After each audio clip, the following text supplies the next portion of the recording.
Voici les 6 étapes que chaque entrepreneur va passer. Peut-être que vous êtes à la première étape ou deuxième, troisième, mais je pense que la 6e étape, elle est importante. C'est pourquoi je te demande de suivre cette vidéo jusqu'à la fin, après le générique.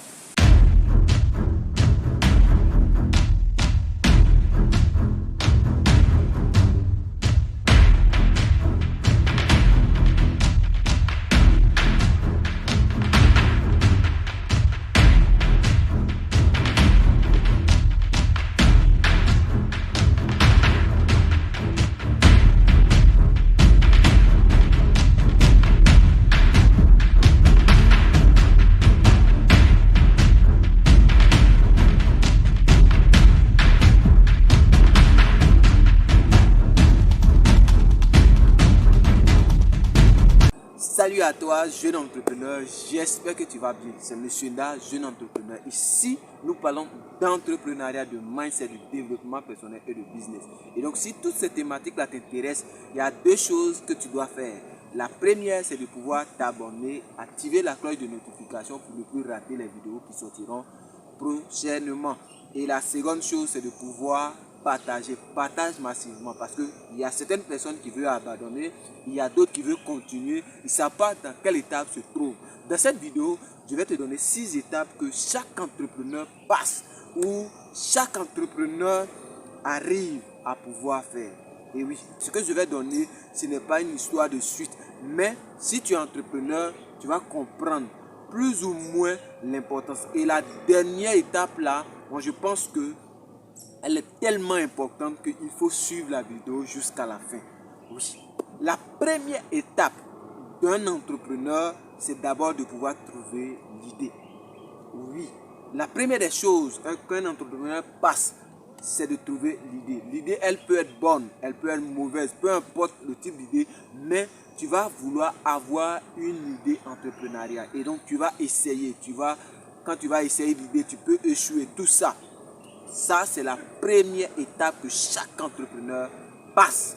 Et si vous êtes un entrepreneur, vous pouvez dire que c'est vrai parce que vous avez trouvé une idée afin de pouvoir la développer. La deuxième chose, c'est la frustration. Chaque entrepreneur qui se lance, derrière une entreprise, il y a la frustration. Il y a la frustration familiale, il y a la frustration économique, il y a la frustration politique, tout ce que vous pouvez entendre, tout ce qui peut vraiment vous frustrer. Peut-être que vous vous êtes lancé en entrepreneuriat parce que vous avez remarqué que vous n'avez pas assez d'argent. Et parce que vous n'avez pas assez d'argent, certaines personnes se moquent de vous, certaines personnes ne vous considèrent pas. Et donc ça a créé une boule à l'intérieur de votre cœur. Et donc en tant qu'homme, vous avez décidé de vous lancer.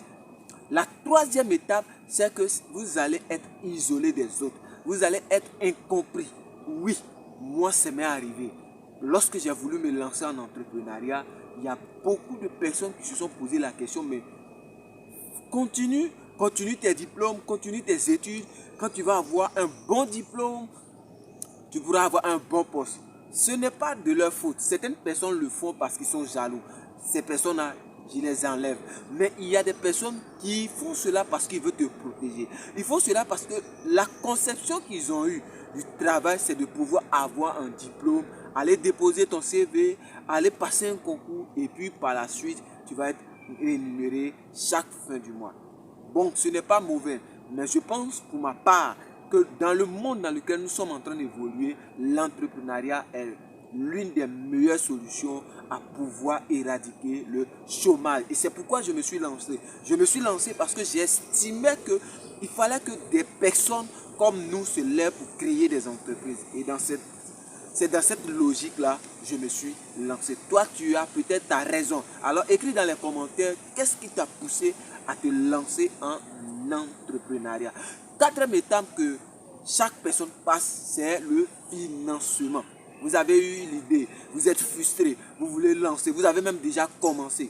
Mais pour pouvoir bien commencer, il faut le financement. Que ce soit le financement qu'on appelle Love Friends, c'est-à-dire que l'argent des amis ou bien la banque, peu importe là où vous trouvez, ou bien vous-même votre propre argent, il vous faut de l'argent pour pouvoir financer, pour pouvoir faire développer votre entreprise. Alors la question que je te pose, tu es à quelle étape?